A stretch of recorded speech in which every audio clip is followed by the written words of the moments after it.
माँ एक ऐसा शब्द जिसे परिभाषित करना बहुत मुश्किल है। कारण ये कि माँ को समझने के लिए शब्दों की नहीं, भावनाओं की जरूरत है। फिर भी यदि माँ को परिभाषित करने की कोशिश भी करें तो सार संक्षिप्त रूप में 2 शब्दों में हम सिर्फ ये कह सकते हैं कि धरती पे हमारे जीवन का आधार है माँ। पर आपको नहीं लगता कि बढ़ती उम्र और समझ के साथ हम अपने इस आधार से दूर होते चले जा रहे हैं? कारण चाहे कुछ भी हो, पर यह समझ हमें पहले जैसा मासूम नहीं रहने देती। इसलिए आज अपनी कविता के द्वारा एक कोशिश की है कि एक बच्ची की अनकही चाहत उसकी माँ तक पहुंच जाए। उम्मीद है कि आप सब मेरी कविता से जुड़ पाएंगे। कविता का शीर्षक है माँ।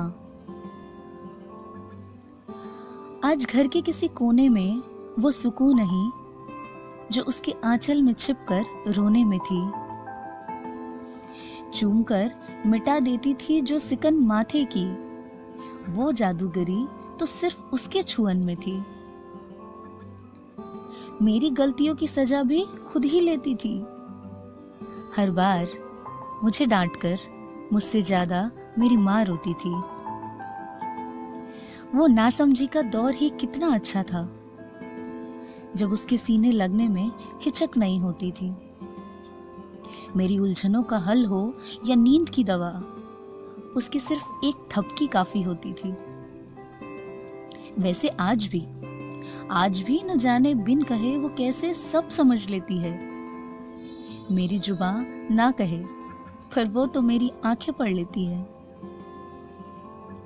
अब भी बहुत कुछ कहना है माँ, पर अब मैं लफ्जों में कह नहीं सकती, क्योंकि उम्र, उम्मीद और जिम्मेदारियों में आजकल मैं कुछ बड़ी सी हूं दिखती। बदलते वक्त के साथ मैं कुछ ज्यादा समझदार हो गई हूं। पर माँ, अश्कों में छिपाए बैठी अपनी भावनाओं को मैं आखिर तेरी ही तो परछाई हूं। अंधेरों से अब भी डरती हूँ, भीड़ में लड़खड़ाती हूँ। थाम लो ना माँ, मैं तुमसे लिपटना चाहती हूँ।